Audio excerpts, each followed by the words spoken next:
오늘도 우리 기뻐하는 교회 예배 함께 하신 여러분들을 주님의 이름으로 환영하고 축복합니다. 우리 옆에 계신 분들과 함께 인사하겠습니다. 보고 싶었습니다. 반갑습니다.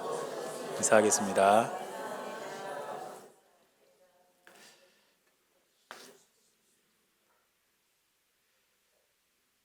또 비가 오네요.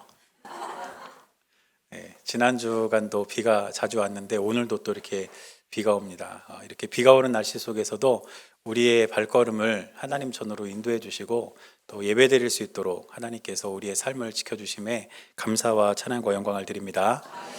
여러분들은 교회 올 때 어떤 기분으로 오시나요? 기쁜 마음으로 오시나요?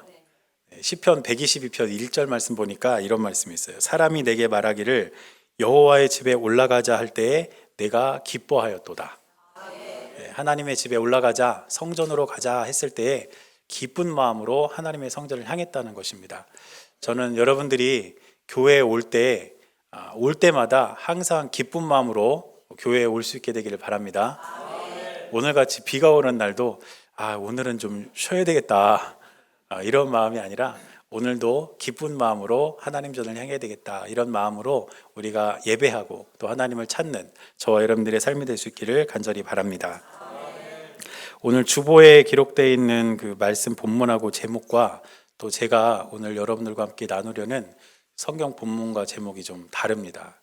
왜 그러냐면 사연이 좀 있어요.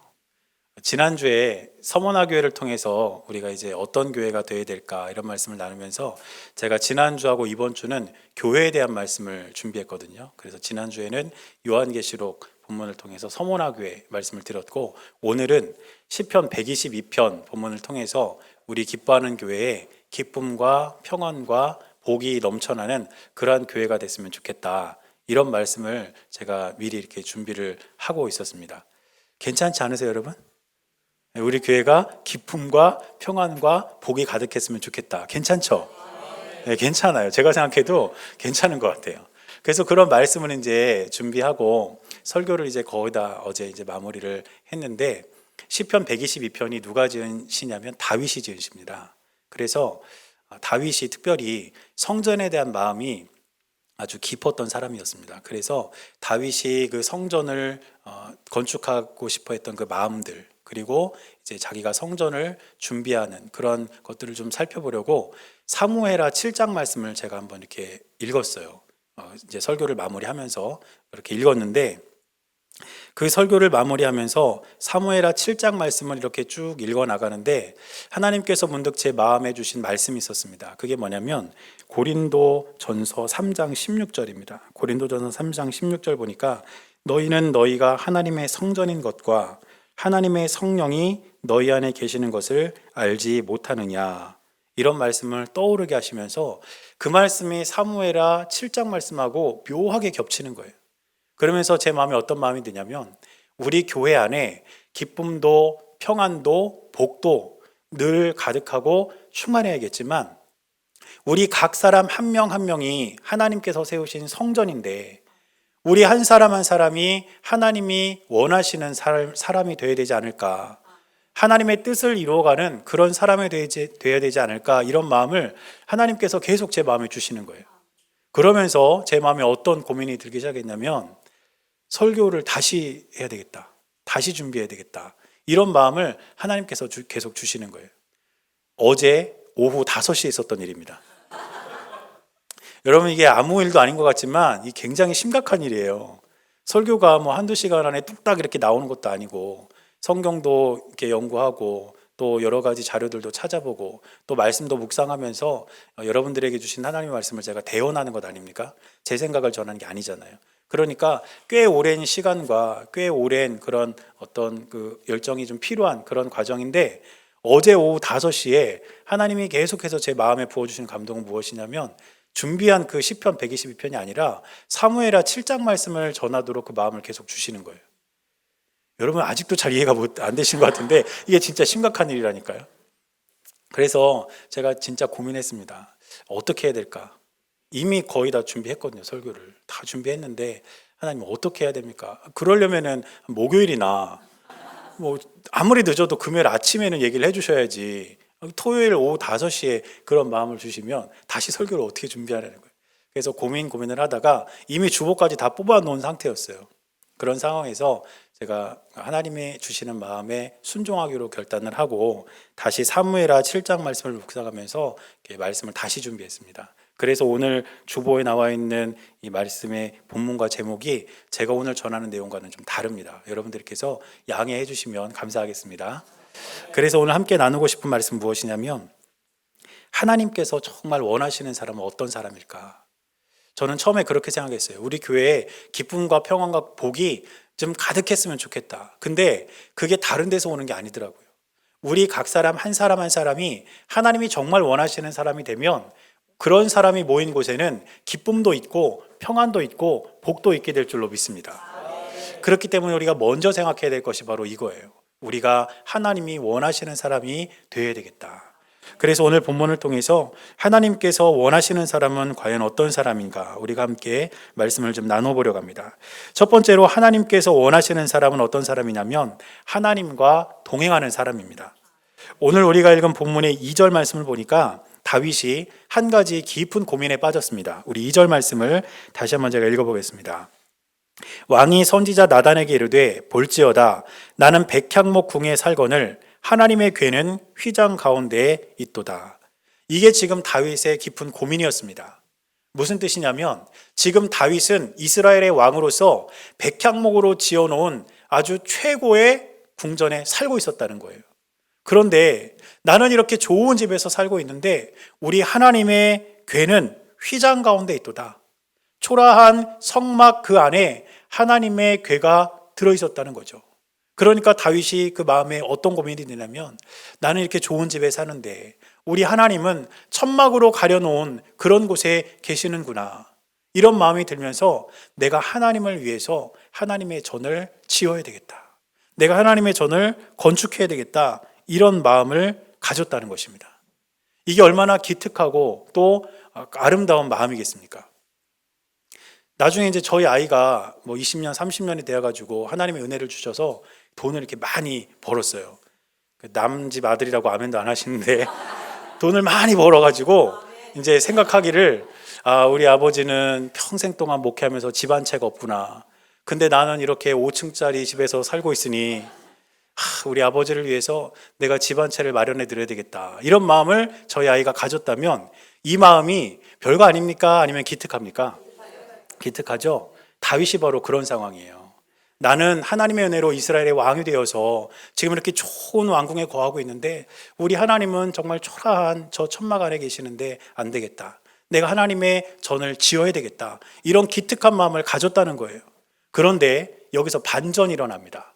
어떤 반전이 일어나느냐? 하나님께서 다윗의 마음을 거절하신 거예요. 이어지는 말씀을 보니까 5절 말씀에 이렇게 기록하고 있습니다. 가서 내 종 다윗에게 말하기를 여호와께서 이와 같이 말씀하시되 내가 나를 위하여 내가 살 집을 건축하겠느냐, 이렇게 기록합니다. 다윗이 나단에게 그 마음을 알려줬거든요. 그러니까 나단도 맞장구를 치는 거예요. 왕이시여 옳습니다. 잘 생각하셨습니다. 이랬단 말이죠. 그래서 나단도 그렇게 이야기를 하고 있는데 하나님이 나단에게 말씀하시기를 아니다. 다윗에게 가서 그거 아니라고 말해라. 이렇게 하시면서 주신 말씀이 5절입니다. 이 5절 우리가 뒷부분을 보니까 내가 나를 위하여 내가 살 집을 건축하겠느냐?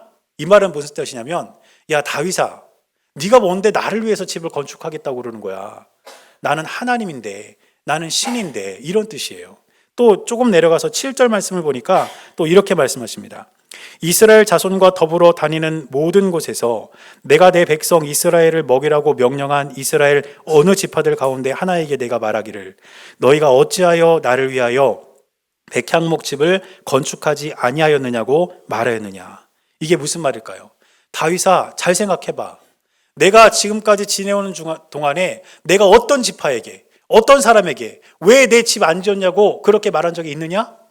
너와 같이 그런 마음을 가졌던 사람들이 많이 있었을 거야. 그런데 나는 한 번도 어느 누구에게도 내 집을 왜 짓지 않았냐고 이야기한 적이 없다. 이렇게 말씀하시면서 다윗의 이 기특하고 훌륭한 마음을 거절하셨다는 것입니다.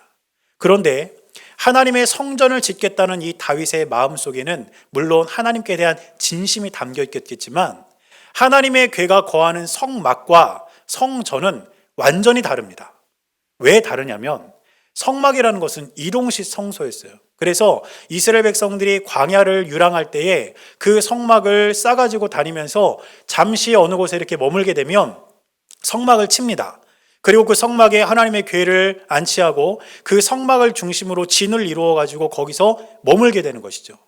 그래서 이스라엘 백성들이 어디를 가든지, 사막 어디를 가든지, 광야 어디를 가든지 하나님의 성막은 항상 그들과 함께 했고, 이 말은 무슨 뜻이냐면 이스라엘 백성들은 그렇게 하나님의 성막이 자기들과 함께 있음을 기억하면서, 아, 우리가 어디를 가든지 주님이 함께 하시는구나. 우리가 광야를 유랑할 때에도, 우리가 배고픔에 굶주렸을 때에도, 우리가 적군의 침입을 받았을 때에도 하나님의 성막이 항상 내 눈앞에 있으면서 주님이 나와 동행하는구나, 주님이 우리 백성과 함께 하시는구나, 이것을 성막을 통해서 깨달았다는 거예요. 그런데 성전은 그 개념이 다릅니다. 이제 이스라엘 백성들이 가나안 땅으로 들어와서 정착을 하게 되면서 더 이상 방황할 그런 시기가 지나갔어요.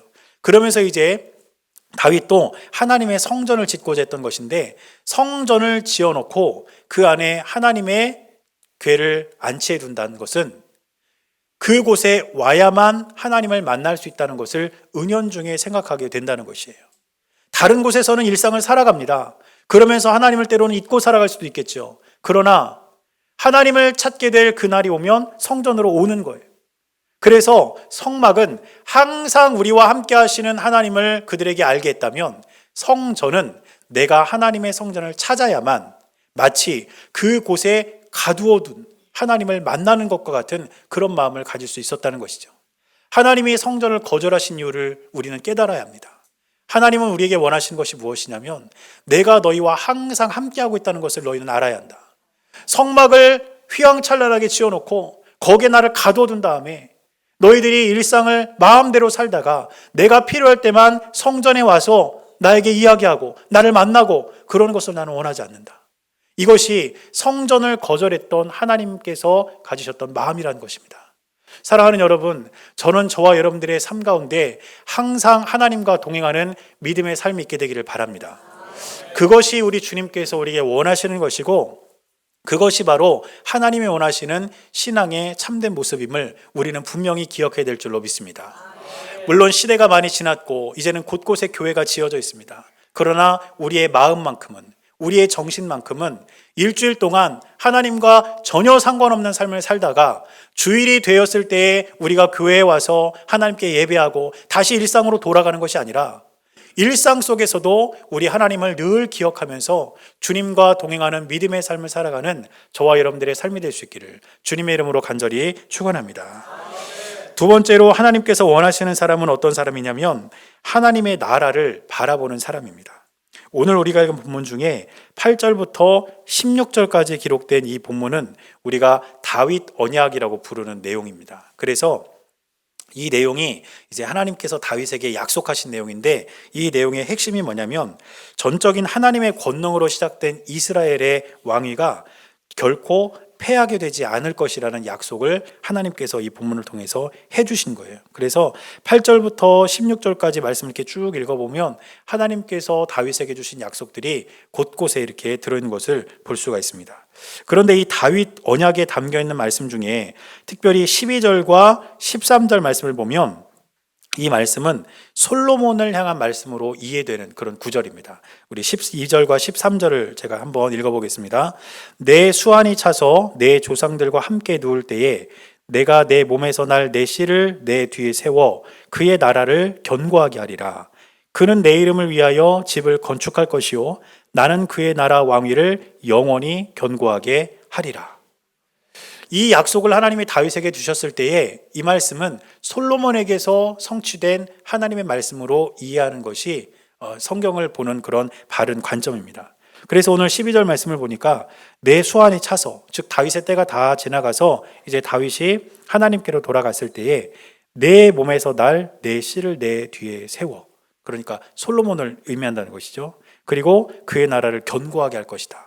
그런 다음 13절 말씀 보니까 더 확실한 것은 그는 내 이름을 위하여 집을 건축할 것이요. 다윗이 하나님의 전을 건축하려고 했지만 하나님께서 너는 피를 너무 많이 흘렸기 때문에 솔로몬이 네 아들이 성전을 지을 것이다 이렇게 말씀하셨잖아요. 그렇기 때문에 이 말씀은 솔로몬에게 그대로 적용되는 말씀입니다. 솔로몬이 하나님의 전을 건축할 것이고 그의 나라 왕위를 영원히 견고하게 할 것이다. 지난번에 우리 연대개적 성경 공부할 때 남유다와 북이스라엘로 나라가 나뉘어졌을 때 북이스라엘은 계속해서 왕조가 바뀌었지만 남유다는 하나님께서 허락하신 그 정통성 있는 왕위가 끝까지 이어졌다고 우리가 함께 나눈 적이 있습니다. 그래서 오늘 이 말씀을 보니까 그의 나라 왕위를 영원히 견고하게 할 것이다. 솔로몬에게 성취된 말씀으로 이렇게 들린다는 거예요. 그런데 모든 성경은 예수님을 향해 있다는 것을 우리가 잊지 말아야 합니다. 이 본문 말씀을 솔로몬으로 이해하는 것도 맞는 해석이고 맞는 이야기지만 이 말씀 구절은 솔로몬에게만 제한되어 있는 것이 아니라 이 말씀이 예수님에게까지 향해 있는 말씀이라는 것이죠. 그래서 오늘 본문 13절 말씀에 집이라고 번역된 이 단어는 히브리어 원어로 볼 때에 나라라는 말로도 번역이 가능합니다. 그래서 그는 내 이름을 위하여 집을 건축할 것이요, 이 말은 그는 내 이름을 위하여 나라를 이룰 것이요, 이렇게도 번역이 가능하다는 거예요. 또 13절 또 말씀을 보니까 영원히 견고하게 할 것이다 이렇게 말씀하셨는데 솔로몬의 왕조가 끝까지 이어지기는 했지만 그 나라가 결국에는 분열이 되고 나중에는 멸망하지 않았습니까? 그래서 엄밀히 말하면 이 말씀이 솔로몬에게 완전히 성취됐다고 말하는 것은 조금 우리가 이해하기가 어렵다는 것이죠. 그러나 이 말씀이 예수님에게 이어지는 하나님의 말씀이라고 우리가 이해한다면 이 말씀은 그대로 성취되는 말씀입니다. 왜냐하면 하나님께서는 당신의 사랑하는 아들 예수 그리스도를 통해서 하나님의 영원한 나라를 이 땅 가운데 보여주실 것이고 그 이름을 믿는 자들에게 그 나라를 주실 것이기 때문입니다. 그리고 그의 나라는 영원히 견고하게 서서 하나님의 뜻을 찾고 구하는 모든 자들에게 하나님께서 그 나라를 선물로 주시기 때문입니다. 그렇기 때문에 하나님께서 다윗에게 약속하신 이 나라는 예수 그리스도께서 이루실 나라, 영원한 하나님의 나라를 상징한다는 것을 우리는 분명히 깨달아야 합니다. 하나님께서 정말로 원하시는 사람은 어떤 사람이냐? 바로 이 영원한 나라를 소망하며 사는 사람, 그 사람을 우리 주님께서는 원하고 계시고 저와 여러분들은 이 땅 가운데 이 세상에 소망을 두고 살아갈 것이 아니라 영원한 하나님의 나라를 소망하며 살아갈 수 있는 저와 여러분들의 삶이 되어야 할 줄로 믿습니다. 우리가 이 세상에 미련을 두고 이 세상에 가치를 두고 살아가는 것이 아니라 앞으로 우리가 장차 살아갈 하나님의 그 나라를 소망하며 살아가는 것이 우리에게 얼마나 귀하고 값진 일인지를 우리는 분명히 기억해야 될 줄로 믿습니다. 이 세상에서의 삶은 길어야 100년입니다. 그런데 태초부터 하나님께서 이루실 영원한 시간 속에서 이 100년이라는 시간이 과연 얼마나 긴 시간일까요? 아마 표현한다면 점으로도 표현하지 못할 그런 시간일 겁니다. 그런데 우리는 이 땅을 살아가면서 이 세상에서 영원히 살 것처럼 살아갑니다. 그래서 때로는 다른 사람의 마음을 아프게 하면서까지 내 유익을 챙기고 내가 이 세상에서 무엇인가를 더 쟁취하기 위해서 하나님을 부인하고 버리는 사람들도 있다는 것입니다. 그러나 영원이라는 시간 속에서 우리의 인생은 점으로도 표현하지 못할 아주 작은 인생에 불과합니다. 그러나 하나님을 믿는 하나님의 백성이라면 우리는 영원한 하나님의 나라를 소망하면서 이 땅에 미련을 두지 않고 이 세상에서 욕심 부리지 않고 하나님을 신실하게 따르고 주님을 믿는 믿음을 더 깊이 가지며 이 세상을 살아갈 때 우리는 하나님의 나라를 소망하며 살아가는 주님의 귀한 자녀들이 될 줄로 믿습니다. 그 은혜가 저와 여러분들의 삶 가운데 있게 되시기를 간절히 바랍니다. 마지막으로 세 번째로 하나님께서 원하시는 사람은 어떤 사람이냐면 하나님의 성품을 닮은 사람입니다. 구약 성경에서는 하나님과 사람들의 관계를 어떻게 규정하냐면 하나님과 백성의 관계로 규정합니다.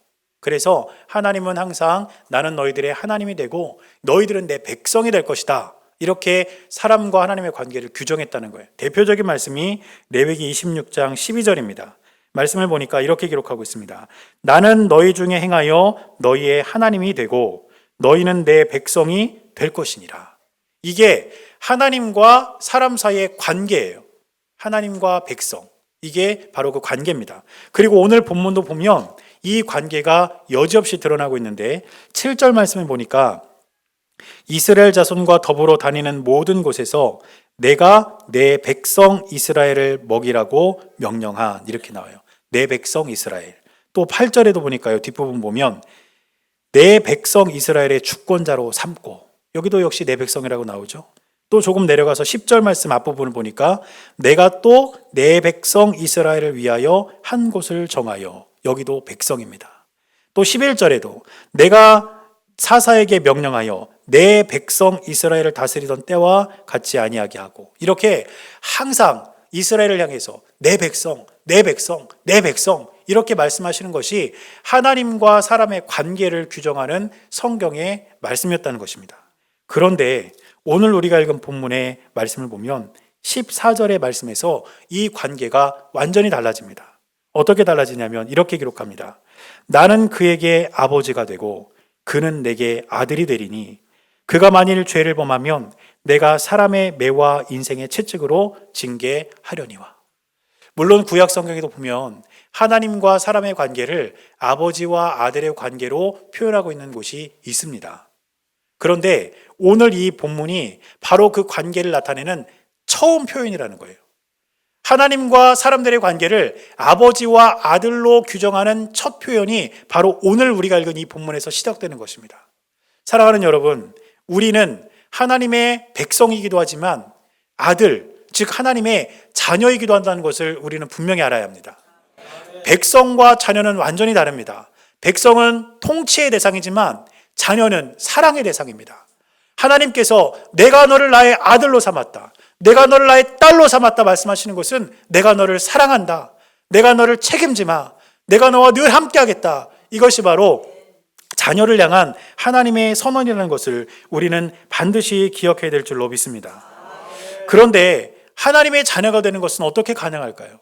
요한복음 1장 12절 말씀 이하에 보면 하나님의 아들이 되는 것을 이렇게 이야기합니다. 영접하는 자, 곧 그 이름을 믿는 자들에게는 하나님의 자녀가 되는 권세를 주셨으니 이는 혈통으로나 육정으로나 사람의 뜻으로 나지 아니하고 오직 하나님께로부터 난 자들이니라. 우리는 하나님의 자녀가 되는 권세를 얻기 위해서 12절 말씀을 암송하다시피 합니다. 그래서 예수 그리스도를 영접해야 한다, 예수 그리스도를 나의 구주로 받아들여야 한다, 그럼 우리는 하나님의 자녀가 된다. 우리는 교리적으로 신앙적으로 잘 알고 있는 내용이에요. 그런데 그 아들이 어떤 아들인가를 우리가 분명히 알아야 합니다. 13절 마지막 부분을 보니까 뭐라고 기록하냐면 오직 하나님께로부터 난 자들이니라. 바울 신학을 보면 바울은 하나님과 우리의 관계를 설명할 때 양자 개념을 도입합니다.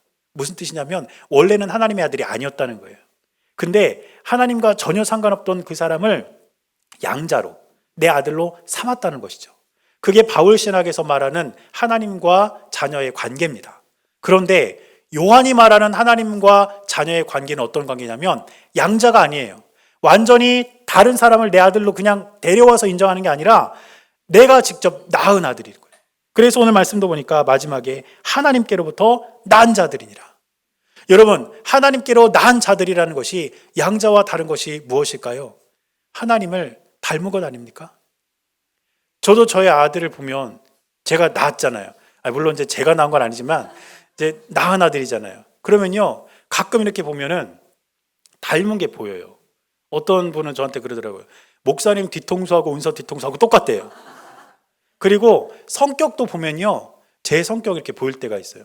가끔 이렇게 하다가 이렇게 픽 토라질 때 보면 저 똑같아요.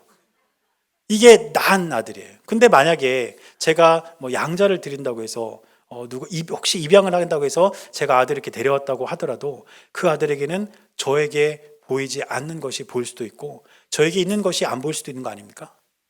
하나님에서 난 자라는 것은 무슨 뜻이냐? 하나님의 성품, 하나님의 마음을 그대로 닮은 사람.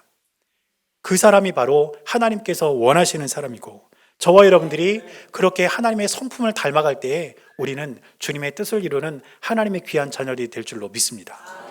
우리는 이미 하나님의 성품을 다 알고 있지 않습니까? 성경을 통해서 우리는 하나님이 어떤 분인지, 그리고 우리가 닮아야 할 하나님의 모습은 어떤 모습인지 우리가 이미 다 알고 있습니다. 그렇다면 저와 여러분들의 삶 속에서 그 하나님의 모습을 조금씩 닮아가면서 우리 하나님께서 정말 원하시는 사람, 그 사람이 바로 저와 여러분들이 될 수 있기를 주님의 이름으로 간절히 축원합니다. 그래서 이처럼 하나님의 나라를 바라보면서 늘 하나님의 성품을 닮아서, 그리고 하나님의 뜻을 이루어가는 그러한 하나님과 동행하는 사람들이 가득할 때에 우리 교회는 기쁨도 평안도 복도 넘쳐나게 될 줄로 믿습니다. 여러분들이 저를 이렇게 보실 때 제가 어떤 사람인 것처럼 보이시나요? 성격이 좀 괜찮은 것처럼 보이나요? 제가 의외로 까다롭습니다. 성격이 별로 안 좋아요. 그래가지고 제가 예를 들어볼게요. 주차를 할 때도 그 선에 딱 맞춰야 돼요. 내려가지고 조금이라도 삐뚤어져 있으면 다시 타가지고 해요. 답답하죠. 얼마나 답답해요. 그리고 의자도 지금 이제 여러분 이렇게 줄이 쫙 맞춰져 있잖아요. 이게 조금이라도 틀어지면 제가 보고 다 맞춥니다. 그래서 저 뒷선이 저 타일 뒷선하고 딱 맞아야 돼요. 다 맞춰져 있을 거예요. 어제 제가 다 맞췄거든요. 그렇게 제가 이상한 사람이에요. 그런데 그렇게 이상한 사람이 주보에 나와 있는 이 본문과 말씀을 전하는 게 다르다. 이거 용납이 될까요? 안 될까요? 안 되죠. 주보 이미 다 뽑아놨지만 이거 다 폐기 처분. 다시 뽑아야 직성이 풀리는 거예요. 되게 이상한 사람처럼 보시는데 그게 제 성격이에요. 근데 제가 어제 말씀을 다 준비하고 다시 주보를 뽑으려다가 안 뽑았습니다. 다시 그냥 여러분 주보 다 그대로 나갔잖아요. 잘했죠? 네. 제가 왜 그랬냐면 이런 마음이 들어서 그래요. 내가 앞으로 살아가다가 내 생각과 하나님의 뜻이 충돌할 때가 분명히 있을 텐데, 그렇죠? 내 생각으로는 시편 122편이었지만 하나님이 사무엘하 7장을 설교하도록 하셨잖아요. 그런 때가 분명히 앞으로도 올 거란 말이죠. 그때에 내가 내 생각을 고집하지 않고 하나님의 뜻을 따랐다는 증거를 내가 남겨놔야 되겠다. 그래서 제가 주보를 2장씩 이렇게 모아놔요. 이제 우리 교회 역사니까. 그래서 이번 주 주보를 2장을 화에 이렇게 딱 껴놓고 거기다 메모를 남겨놨습니다. 뭐라고 남겨놨냐면, 하나님의 뜻과 내 뜻이 충돌할 때 하나님의 뜻을 따르겠다고 나는 결단한다. 여러분들의 삶에도 이 결단이 있게 되기를 바랍니다. 여러분들의 생각과 하나님의 뜻이 충돌할 때가 있을 거예요. 그리고 내 생각을 끝까지 밀고 나가는 게 편할 수도 있어요. 그러나 그럼에도 불구하고 여러분들이 하나님의 뜻을 선택하고 하나님의 그 생각을 존중하고 주님의 뜻을 이루어갈 때 저와 여러분들의 삶에는 주님께서 주시는 은혜가 더욱더 넘쳐나게 될 줄로 믿습니다. 그 은혜가 우리 모두에게 있게 되시기를 주님의 이름으로 간절히 축원합니다. 기도하겠습니다. 사랑하는 주님, 우리가 이 땅을 살아가면서 하나님께서 원하시는 삶을 살아가는 주님의 귀한 자녀들이 될 수 있도록 우리의 삶을 인도하여 주옵소서. 그래서 우리가 늘 주님과 동행하게 하시고 영원한 하나님의 나라를 소망하게 하여 주시며, 우리가 하나님의 성품을 닮아 주님의 뜻을 이루어감을 통하여서 우리 교회가 기쁨과 평안과 복이 넘쳐나는 아름다운 교회가 될 수 있도록 우리를 주의 도구로 사용하여 주시옵소서. 우리 주님께서 늘 함께하여 주심을 감사하며 살아계신 예수님의 이름으로 기도드렸습니다. 아멘.